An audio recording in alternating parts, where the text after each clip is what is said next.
Namaste everyone and Nithyananda. In this video, I want to share with you, I want to answer actually a question that I received yesterday, and it was about, alright, your swami, it looks too much of a showman, and actually does he really have a spiritual context to it? It is quite unusual that a swami can have such kind of attitude, such kind of outlooks. Isn't it too much on the outlooks rather than the inner content? So much different. I want to say that I personally absolutely love it.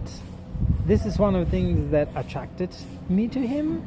I absolutely support it, and this is the way I want it to be when it comes to real spirituality. And I'm here already about 2 months, and I've been able to see him both on stage and also in some more intimate situations, personal contact. And I can assure you, I have not seen in my life such an energetic person. Energy, the quantity of energy, enthusiasm, including yesterday, the day before yesterday, the way he speaks, his childhood like enthusiasm, 100% enthusiastic. So I can assure you straight away that this thing that you see, like this showmanship that comes out some of his videos, this has not touched his spirit, his character in the slightest regarding the purity of his character, his soul, and his attitude as a swami, as a spiritual person. This is very important. So other things I have about him as qualities, leadership. I have not seen personally such kind of person with such kind of leadership qualities, such kind of responsibility. This is another thing. The way he takes responsibility for other people, the love and consistency.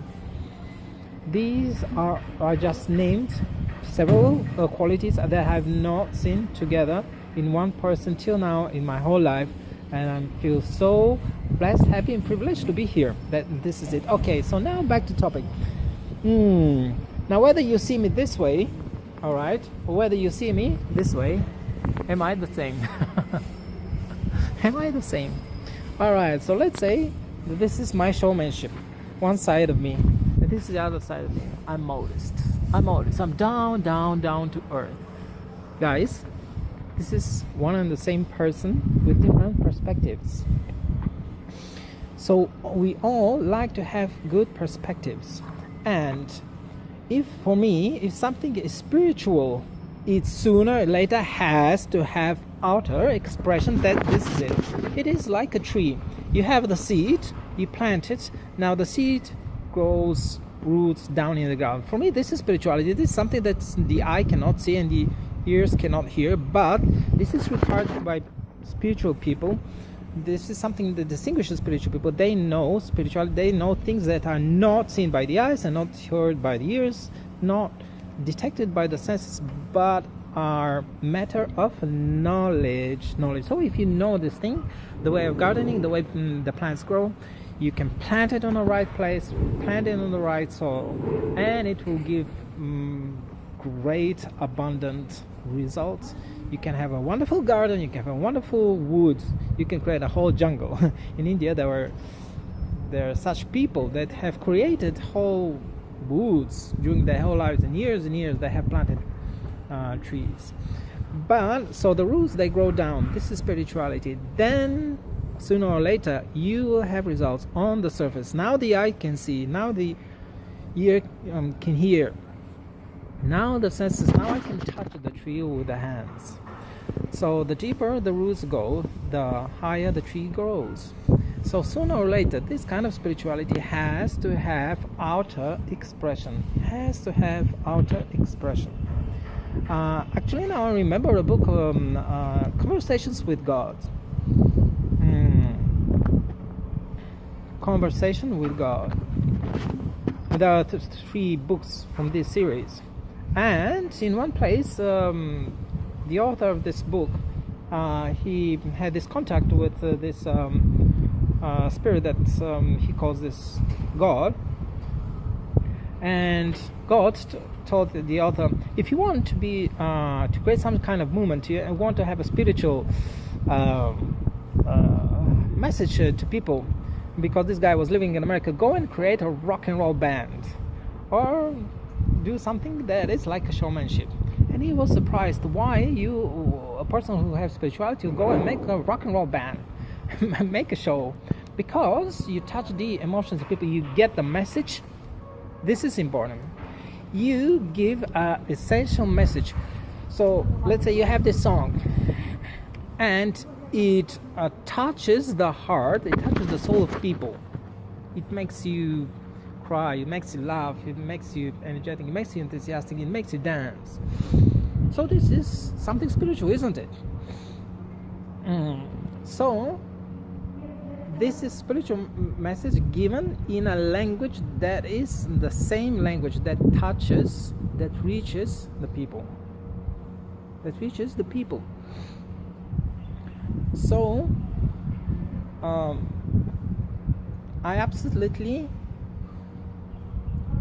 support, and I'm absolutely happy about this thing that Swamiji has his ways and he is evolving. It is true, compared to his first videos before. Now he has more, he has better stage, better throne, better outlooks, and more music and colors and so on. Well, shouldn't things be that way? Shouldn't things be more going in the direction of celebration when you have some result? If spirituality has any kind of benefit, it should give you benefit in the life. What kind of spirituality is this thing that does not give you benefits in your everyday life? So if it gives benefits in your everyday life, what does this mean? This means you work less and you have more time for what? For what? For what? You have more time for yourself. You have more time for relationship with other people, and you have more time for celebration. You have more time for celebration. So what do you do when you celebrate? Is it going to be dull? No, it's not going to be dull. This is the result. What is going on here is a result of this evolvement. It actually gets better and better, and there is more celebration and more celebration elements. And one thing I really like and enjoy is here the dances. Well, I'm from Bulgaria and I've been 3.5 years in the UK.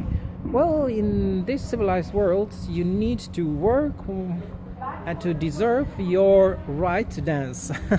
So you can go party, let's say, on the weekends, but here we dance every day. This is part of our routine. So this is part of our celebration.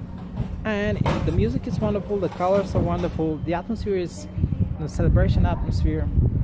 And this is a wonderful thing that enriches our world. So this is my answer. Spirituality and outlooks are showmanship. I absolutely support and approve this thing. There's one more thing that I want to add. I was 20 years into transcendental meditation, yogi flying, and I still love and respect very, very much this movement. My previous guru, Maharishi Mahesh Yogi, who I still have very dear in my heart.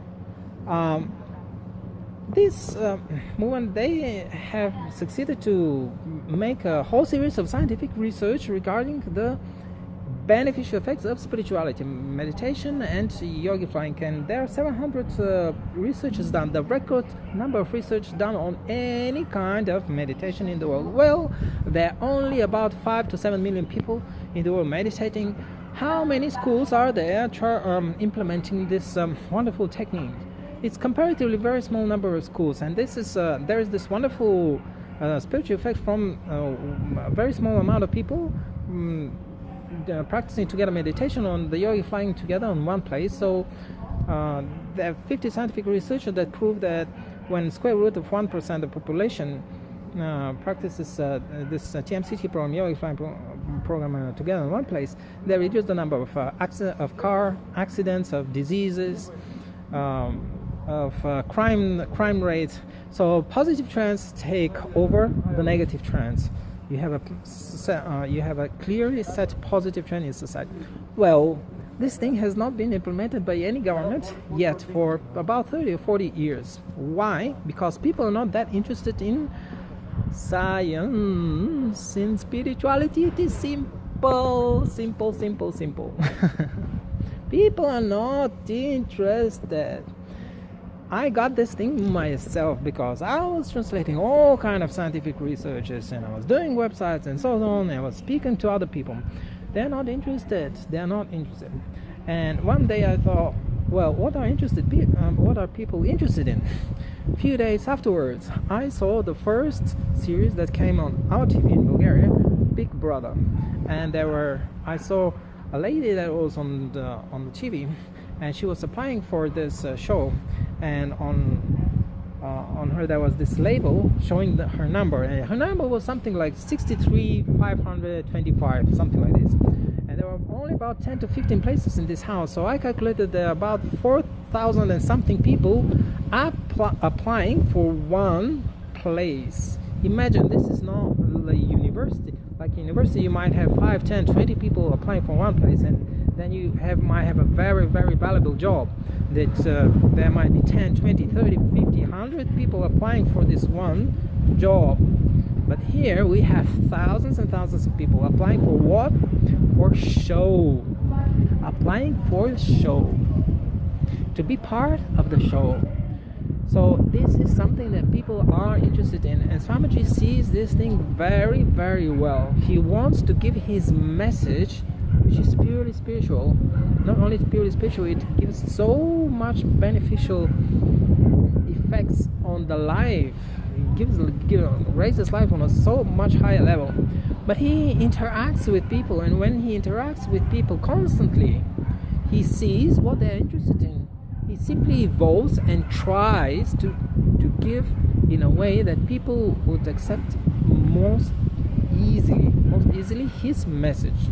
So in this respect, I also fully support him, and I'm very, very happy that there is such kind of open-minded guru who is so responsible and energetic and enthusiastic and bold and can take this role, being a person who takes responsibility for the whole world, and being also on stage, being attractive, being pleasant, being something that gives pleasure to the senses as well, not only to the soul by listening, but to all the senses, and giving a feeling of celebration constantly. I really, really like it. I like it. Alright, this is for me right now, and see you soon. Namaste, Nithyananda.